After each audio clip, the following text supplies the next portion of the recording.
Everyone, কেমন আছো সবাই?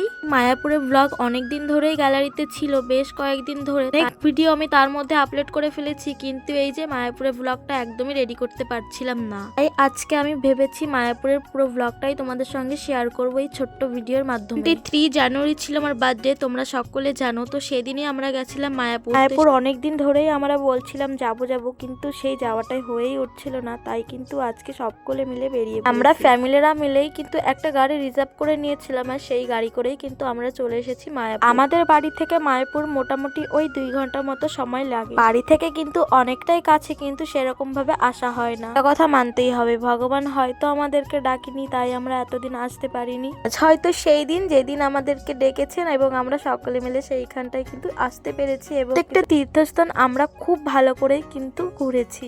আমরা বেরিয়েছিলাম সকাল ওই 9টার দিকে, আর কিন্তু 11টার মধ্যেই পৌঁছে গেছিলাম ওইখানে। তোমরা কে কে মায়াপুর এসেছো অবশ্যই কিন্তু আমাকে কমেন্ট করে জানিও। মায়াপুরের আরতিগুলো দেখতে কিন্তু ভীষণ সুন্দর লাগে, যেটা বলে বোঝানো যাবে না, এতটাই ভালো লাগে। দুপুরবেলার আরতি শেষ করে চলে এসেছিলাম আমরা কিছু খেতে।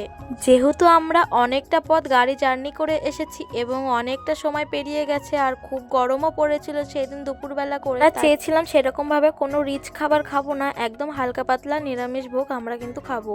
তোমরা তো জানো অনেক নিরামিষের মধ্যেও কিন্তু রিচ খাবার থাকে, তার কারণে আমরা সবজি ভাতটাই বেছে নিয়েছিলাম। তখন এই সবজি ভাতটাই অনেকটাই অমৃত লাগছিল। মায়াপুরের ভাইরাল 2টি রেস্টুরেন্ট আমি জানি, সেইখান থেকে এই মাসির বিরিয়ানি এই দোকানটাই আমি কিন্তু খুঁজে পেয়েছিলাম, একটু ভিডিও করে নিয়েছি। তার কিছুক্ষণ পরে এখান থেকে একটু পেয়ারা মাখা নিয়েছিলাম, যেটা সবাই মিলে কিন্তু ভাগ করে খেয়েছিলাম। আজকে আমরা যেহেতু আবার বাড়িতেও চলে যাব, তার কারণে প্রত্যেকটা জায়গা কিন্তু খুব ভালো করে দেখে নিচ্ছিলাম খুব অল্প সময়ের মধ্যে। কথাই বলবো, যে মায়াপুর আসতে চাও হাতে 2 দিন মতো সময় নিয়ে এসো, ভালো করে মায়াপুরটা ভ্রমণ করো, কিন্তু অনেকটাই ভালো লাগবে। তাই সুন্দর জায়গা, যেটা বলে বোঝানোই যাবে না কখনো। আজকের মতো এখানেই শেষ করছি।